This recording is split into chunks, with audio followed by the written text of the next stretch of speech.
Hello guys, I'm finally back after my finals, and ready to make more weekly ReZero videos on the new season. This episode was a bit of a slower paced one, focused on characterization, with a major twist reveal at the end. So without further ado, let's get into the episode. We start a bit after Julius's battle against Reed, with them already having made it to the green room. For me, I don't think there's much to analyze about the scene, as it's more of a sweet and calm one. Julius seems to have recovered from his injuries a bit. I think his insecurities that caused him to go up and challenge Reed again are still present, especially given what we see later. I think one of the more important lines is when Amelia says, "You're one of us, after all." Julius is shocked by this, and maybe even comforted, as he's given a place to belong in spite of his situation, and maybe a slight relief of his nightly burden. I think this comfort is compounded by Subaru's banter as well.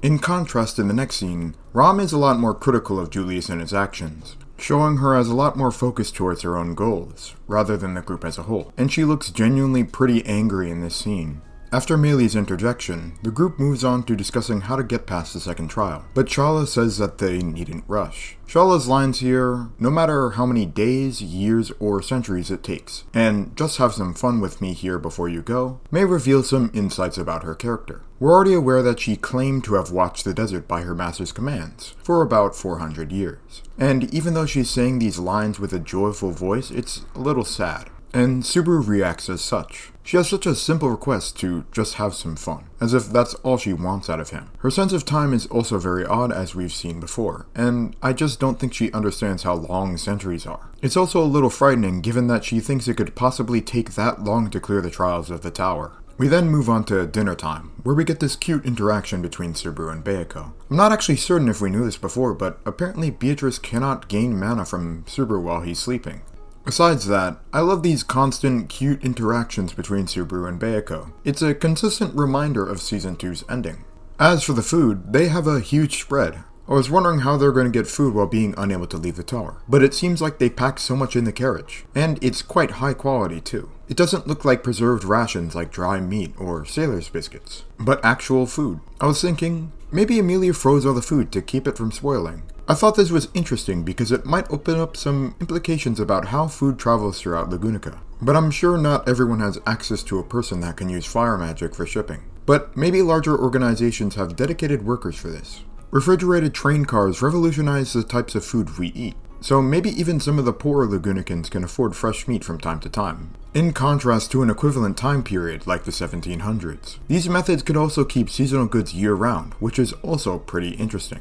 Shala calls Amelia a half-witch, rather than a half-devil, the more common discriminatory term, which I found interesting. Moving forward, after Subaru says goodnight to Amelia and Bayako, Subaru meets Julius in the green room. I love the song that they use in this scene, and I also love the fact that we get more Julius-Subaru interaction. Julius knows how much Subaru cares for Rem, and with that, what happens later, I think their experiences are quite similar actually.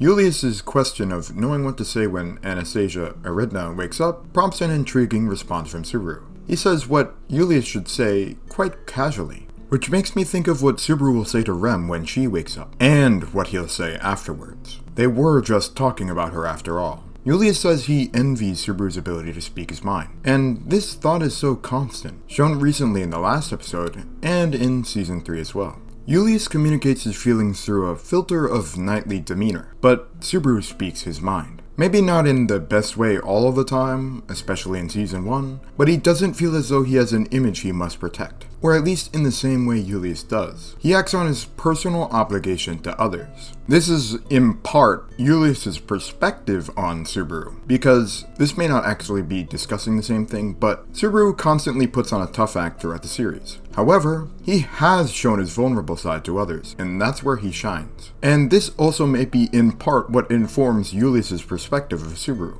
especially given the way he presented his speech to the people of Pristella, which is strongly contrasted in the way Julius carries himself. All of this to say, the relationship is so complex and interesting, and I couldn't have imagined all of this happening during my first watch of episode 13. Even in this scene, Julius says, "I'm a bit tired," a vast understatement of what he's been through just hours before. The way Julius leaves the room here without responding to Subaru just felt so natural and a little heartbreaking. He's holding so much weight on his back. Later, Subaru wakes up to Echidna missing. Upon finding her on the balcony through the guidance of these doves, he asks to talk to the real Echidna. I like the shot of these birds here. It looks like they're watching them. I find it really interesting how the suspicion isn't one-sided. Anastasia's suspicion of Subaru extends to pretty much everyone outside of the Emilia camp, as this seemingly random failure of a boy at the royal capital was able to lead a victory against the White Whale and the Archbishop of Sloth, coupled with his mysterious background and lack of records. Based on how Echidna looks and talks here, it actually seems like she was telling the truth that she knew nothing of herself. Tea Party Echidna knows about Subaru's background, and most likely Roswell, maybe to a limited degree, knows.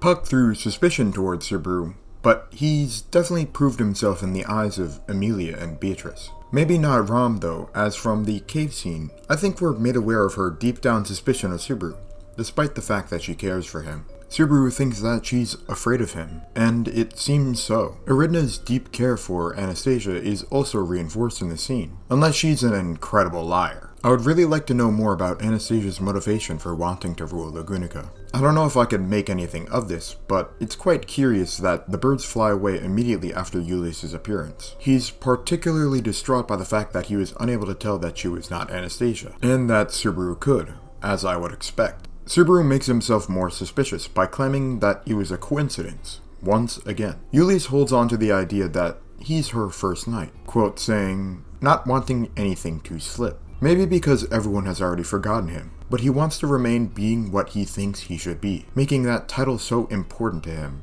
Julius learns more of Anastasia and Echidna's relationship, and I definitely think Echidna is lying about her reason for trying to help Julius against Reed, by her expressions and Subaru's suspicion. She was so obviously not approaching it from a strategic point of view. Maybe she cares for Julius because Anastasia does as well, but I feel like her actions went way far beyond that. Julius seems to just accept what she tells him, and wants to leave Subaru out of it. But he also takes a step back here, as he most certainly cares about Subaru. He then ends with speaking of his worthiness of being a knight. After this, Rom and Subaru have a short conversation.